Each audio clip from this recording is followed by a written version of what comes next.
17 বছরের লিজেন্ড সাকিব আল হাসান আজও বেঞ্চে, বোলিং নিষিদ্ধ, দল থেকে বাদ। কি হবে বাংলার এই সুপারস্টারের ভবিষ্যৎ?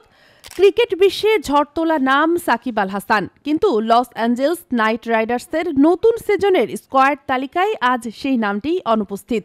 কেন? কারণ তার বোলিং অ্যাকশনে আঘাত করেছে নিয়মের রেড কার্ড। আন্তর্জাতিক ক্রিকেটে 17 বছর ধরে জয় জয়কার করা এই অলরাউন্ডার এখন শুধুই ব্যাটার। 2 দফায় বোলিং টেস্টেও ব্যর্থ সাকিব। মেজর লিগে গত সিজনে 4 ম্যাচে মাত্র 60 রান, বল হাতে কেবল 1 উইকেট। কোচদের চোখে এখন তিনি অপশন নয়, বেঞ্চে কাটছে তার সময়। প্রশ্ন ফ্যানদের, সাকিবের এই দুঃসময় কি কাটবে? যে সাকিব একদিন বল ব্যাটে উল্টে দিতেন ম্যাচ, আজও বিশ্বাস মিলিয়ন বাঙালির সময় কি তার পক্ষে?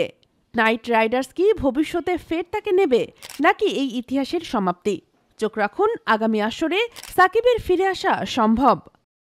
Sheikh Masuma, daily our Bangladesh.